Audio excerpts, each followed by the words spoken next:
আলহামদুলিল্লাহ ওয়াসসালাতু ওয়াসসালামু আলা রাসূলিল্লাহ আম্মা বা'দ। প্রিয় ভাই ও বোনেরা, আজকের আলোচনার বিষয় বাবা, যিনি আমাদের জন্ম দিয়েছেন, লালন পালন করেছেন, নিজের জীবনকে নিঃস্ব করে আমাদের প্রতিষ্ঠিত করেছেন। বাবা কি? ইসলাম কি বলে বাবা সম্পর্কে? পবিত্র কুরআনে আল্লাহ সুবহানাহু ওয়া তাআলা বলেন, ওয়াকাদা ইয়া রাব্বুকা আল্লা তা'বুদু ইল্লা ইয়াহ ওয়া বিল ওয়ালিদাইনি ইহসানা। সূরা বনী ইসরাঈল আয়াত 23। তোমার প্রভু আদেশ দিয়েছেন, তাকে ছাড়া কাউকে উপাসনা করবে না এবং পিতামাতার সঙ্গে সৎ ব্যবহার করবে। এই আয়াতেই বোঝা যায় আল্লাহর পরে যার হক সবচেয়ে বেশি সে হলো বাবা মা। বাবা জীবিত থাকলে কি করবেন, কি করা উচিত? জীবিত বাবাকে আদর করে ডাকা, তার খিদমত করা, তার রিজিক হালাল হোক সেই ব্যবস্থা করা, তার মুখে হাসি ফুটানো, তাকে কষ্ট না দেওয়া, জান্নাতের ঘ্রাণ পাবে ইনশাআল্লাহ। বাবা মারা গেলে কি করবেন, কি করা উচিত? তার জন্য বেশি বেশি দোয়া করা। আল্লাহুম্মা গফির লি ওয়া লিওয়ালিদাইয়া, হে আমার রব, আমাকে এবং আমার মা বাবাকে মাফ করো।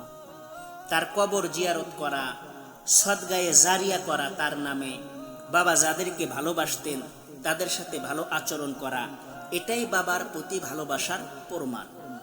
নবীজি সাল্লাল্লাহু আলাইহি ওয়াসাল্লামের বাবা মা নিয়ে অনুভূতি কেমন ছিল? হযরত মুহাম্মদ সাল্লাল্লাহু আলাইহি ওয়াসাল্লাম যখন মায়ের কবর জিয়ারত করতেন অনেক কান্না করতেন, এতটাই কান্না করতেন যে চারপাশে সবাই কান্নায় ভেঙে পড়তেন। তাহলে আমরা কেন বাবা মায়ের কথা মনে করে চোখের পানি ফেলি না বা ফেলবো না? বাস্তব কিছু উদাহরণ, এগুলা সব সত্য ঘটনা।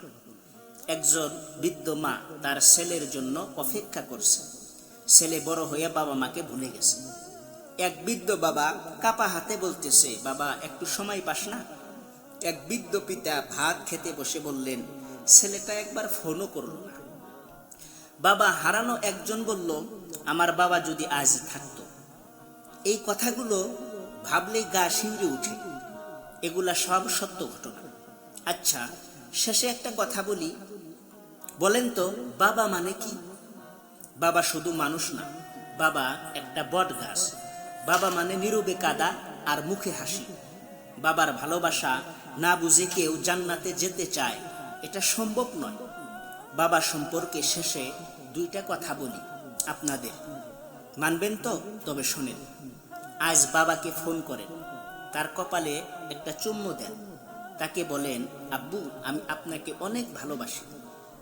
আপনার এই একটা কথা হয়তো বাবার বৃদ্ধ বুকটা শান্তিতে ভরে দিবে।